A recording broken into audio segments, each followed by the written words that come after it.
அனைவருக்கும் வணக்கம். TNPSC group 2A result இன்னைக்கு வெளியிட்டிருக்கிறாங்க. So group 2A Tamil Nadu public service commission post including combined civil service examination group 2A சர்வீஸில் group 2A mains எக்ஸாமுக்கான result விட்டுருக்காங்க. So 8ஆம் தேதி பிப்ரவரி மாதம் 8ஆம் தேதி எழுதின இந்த எக்ஸாமுக்கான ரிசல்ட்டோடைய பேஜ் தான் அது. இந்த லிங்க் உங்களுக்கு டிஸ்கிரிப்ஷனில் கொடுக்குறோம்.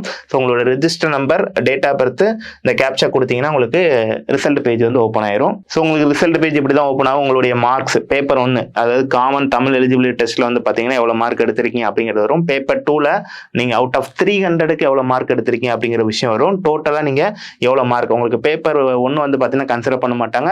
40 மார்க் எடுத்தால் நீங்கள் எலிஜிபிள், அவ்வளோதான். பேப்பர் 2 மட்டும் தான் கன்சிடர் பண்ணுவோம். அப்புறம் உங்களுடைய கம்யூனல் கேட்டகரி வரும், நீங்கள் என்ன ஜெண்டர் அப்படிங்கிற வரும். பிஎஸ்டிஎம் இருந்தால் பிஎஸ்டிஎம் வரும், வேற ஏதாவது ஸ்பெஷல் கேட்டகரி இருந்தால் அது வரும். மற்றபடி வேற விஷயங்கள் இங்கே இல்லை. 2 விதமான ரேங்க் வெளியிட்டிருப்பாங்க. ஓவரால் ரேங்க் எத்தனை, அப்புறம் கம்யூனல் ரேங்க் எத்தனை அப்படிங்கிற விஷயம் வரும். இது போக பிஎஸ்டிஎம் ரேங்க் எத்தனை, அப்புறம் எக்ஸர்வீஸ் மேனு, இந்த மாதிரி ஸ்பெஷல் கேட்டகரி இருந்தால் அதுக்கான ரேங்க் வெளியிட்டிருப்பாங்க.